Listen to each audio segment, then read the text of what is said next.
O que a gente vai conseguir tirar desse estudo em termos de prática, aplicabilidade de estudo? Olha, a gente tem duas coisas muito importantes voltadas à saúde. A primeira, quando a gente começa a entender quais variantes genéticas estão associadas ao maior risco de determinadas doenças, por exemplo, Alzheimer, doença cardíaca, asma, diabetes, né? A gente vai poder, a partir do DNA de uma pessoa, dizer para ela quais são as doenças que ela tem um risco genético elevado. Então, a gente vai melhorar muito esse diagnóstico preditivo de doenças.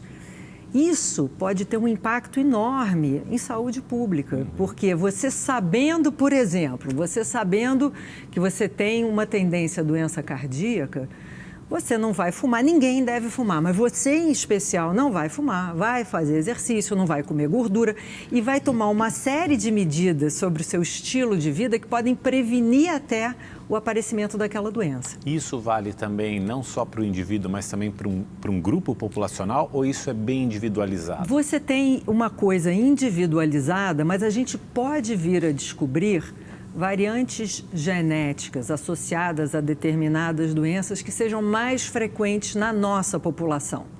Tá? Se a gente descobrir isso, talvez valha a pena fazer um programa de triagem dessas pessoas. O custo-benefício compensa. Tá? Então, você tem aí toda uma promessa de uma melhora do manejamento da saúde do indivíduo e da população.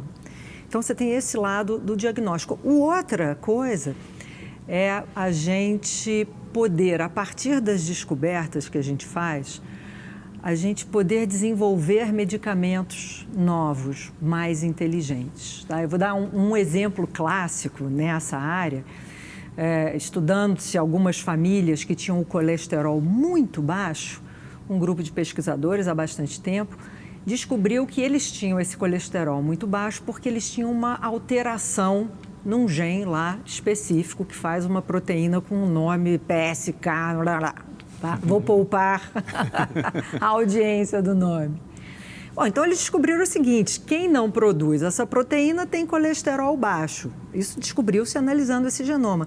Anos depois, isso se traduziu num tratamento para colesterol muito alto, que é um anticorpo contra essa proteína. Aí, no caso, um tratamento de um medicamento. É um medicamento, né? Então, mas uma modificação ali no DNA da pessoa, não sei se na hora dele ainda é um embrião, isso é possível? Porque você fala desse tratamento precoce ou desses cuidados preventivos, sim, mas é possível fazer uma intervenção ali no DNA em algum momento para que a pessoa, por exemplo, não tenha que enfrentar sabendo que tem o problema que pode vir a ter, mas se livrar disso já? Uma edição no DNA? Assim, exatamente isso. Tecnicamente, com essa nova tecnologia chamada CRISPR, que até foi o tema do Prêmio Nobel do ano passado, para 2 mulheres, a gente hoje em dia tem a capacidade técnica de ir lá no genoma, por exemplo, de um embrião e fazer a modificação genética que a gente desejar. Para entender melhor, a gente pode chamar isso de silenciamento. A gente pode ir lá e silenciar esse gene. Mas numa pessoa adulta, mas eu posso consertar. Também? Qual é o desafio para uma pessoa adulta? Nós temos trilhões de células. Você teria que mexer em quantas células eu vou ter que mexer? Quanto mais cedo, mais fácil de consertar. Sim. Então, por exemplo, essa história, o desdobramento dessa história que eu estava te contando é exatamente o que o Lacombe falou agora, que é o seguinte, uma empresa recentemente falou o seguinte, puxa, e já que existem essas pessoas que naturalmente são mutantes para esse gene, tem esse gene inativado, e elas estão muito bem, obrigado, só tem colesterol baixo, e se a gente alterasse, inativasse esse gene para todo mundo? Para todo mundo.